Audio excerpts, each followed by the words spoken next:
Canada stands at a pivotal juncture.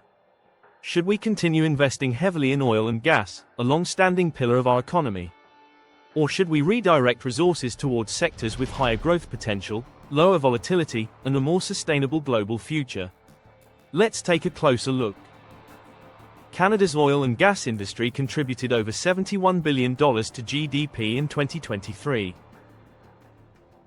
It supported approximately 150,000 direct jobs, and nearly 900,000 when you include indirect employment.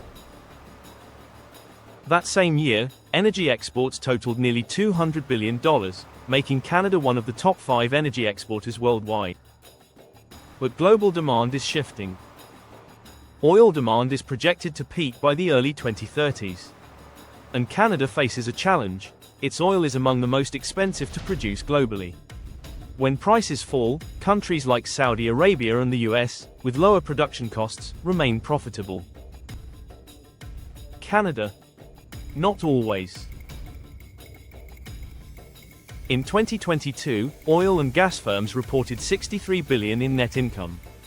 But that came only after $37 billion in capital investment, up 44% from the year before. And emissions caps proposed by the federal government could reduce sector output by up to 12% by 2030. That puts a tight squeeze on margins. Federal policy matters here.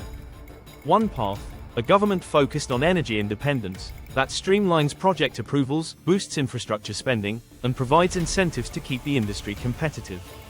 That could mean continued support for oil, at least in the short term.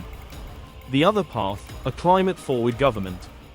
A government that caps emissions, phases out subsidies, and heavily backs renewable energy, clean tech, and carbon capture. This transition would mean losses for the oil sector, but it would push Canada to the forefront of the global clean economy. Now, what about the proposed East to West pipeline?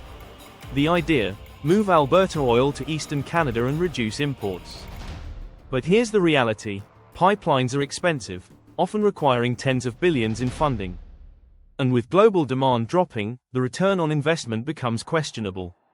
Many proposed routes cross protected lands.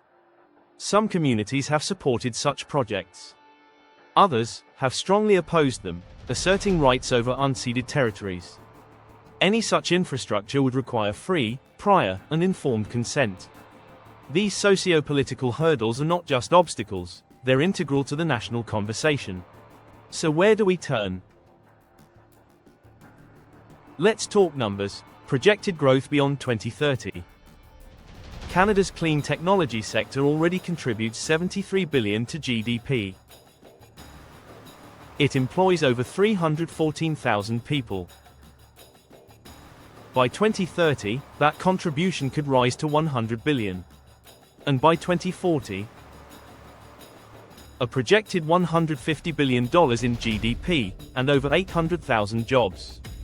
Advanced manufacturing, including electric vehicles and battery production, is expected to grow from $50 billion GDP in 2030 to $120 billion by 2040. Job creation: an estimated 650,000 positions by 2040. Artificial intelligence and digital technology, though less labor-intensive, are forecasted to double GDP contribution to $100 billion by 2040.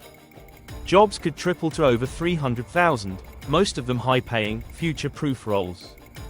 Biotech and pharma. Strong growth ahead. From $40 billion GDP in 2030 to $90 billion by 2040. Employment could double, reaching 250,000 jobs nationwide. And agriculture, modernized through Agri-Tech, is already a Canadian stronghold. Currently employing over 2.3 million Canadians, it could support even more by 2040, while contributing up to $80 billion to GDP. Now compare that to oil and gas. Projections suggest GDP falling from $70 billion in 2030 to around $60 billion by 2040. Employment may decline to about 700,000, down from 850 today. So what does this all mean? It means we have a choice. We can keep investing in a sector with a narrowing global window and rising risks, or we can take the lead in high-growth, future-facing industries with massive export potential. This is not about abandoning oil. It's about balance. It's about positioning Canada where the world is headed, not where it's been.